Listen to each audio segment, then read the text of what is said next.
Hai, jadi di video kali ini Espanas akan membahas tentang ragam-ragam bahasa yang terdapat di dalam film-film Indonesia. Film yang dipakai adalah Tenggelamnya Kapal Van der Wijk yang dirilis pada tahun 2013 dan disutradarai oleh Sunil Soraya dan diproduksi oleh Ram Soraya. Film ini diadaptasi dari novel berjudul sama karangan Budi Hamka. Film yang berlatar belakangi nuansa 1930-an ini sangat kental akan ragam bahasanya.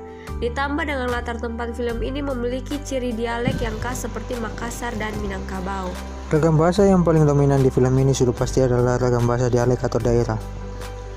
Seperti pada adegan di mana Zainuddin baru datang dari Makassar dan mengunjungi keluarga ayahnya.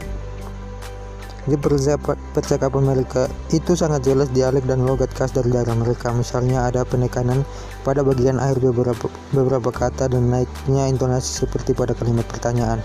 Ada juga penggunaan kata tidak yang diganti dengan ndak serta beberapa kata lain seperti negeri yang seharusnya negeri. Selain itu, ragam bahasa dialek daerah pun dapat kita temukan di adegan ketika Hayati dilamar keluarga Zainuddin. Di situ juga dapat jelas kita ketahui tentang logat Melayu yang berakhiran o, seperti misalnya kuaso yang seharusnya kuasa, pado yang seharusnya pada, kito yang seharusnya kita, dan lain-lain.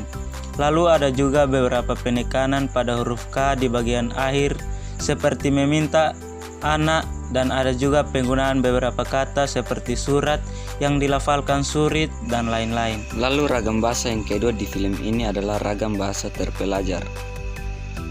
Dapat kita lihat di adegan ketika Zainuddin membaca surat pertama dari Hayati.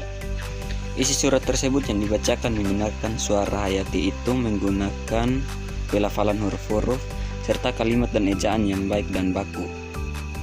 Demikian juga adegan ketika Zainuddin telah sukses dengan usaha percetakannya dan sedang berbincang dengan teman-teman bisnisnya. Kemudian ragam bahasa yang ketiga yaitu ragam bahasa tidak resmi.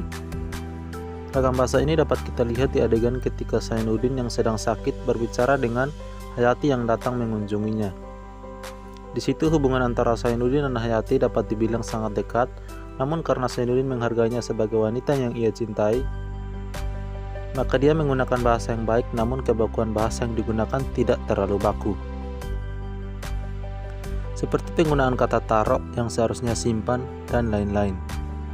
Ragam bahasa tidak resmi ini juga dapat ditemukan di adegan ketika Zainuddin dan sahabatnya berada di tempat pangkas rambut. Hubungan sebagai sahabat membuat mereka bebas berbicara menggunakan gaya bahasa yang lebih santai dan lebih akrab tanpa harus menggunakan kalimat yang baku. Demikian beberapa contoh dialog dan adegan dari film Tenggelamnya Kapal Van der Wijk yang mengandung ragam bahasa. Masih banyak adegan dan dialog lainnya yang mengandung ketiga ragam bahasa tadi, namun di video ini hanya dijelaskan beberapa saja.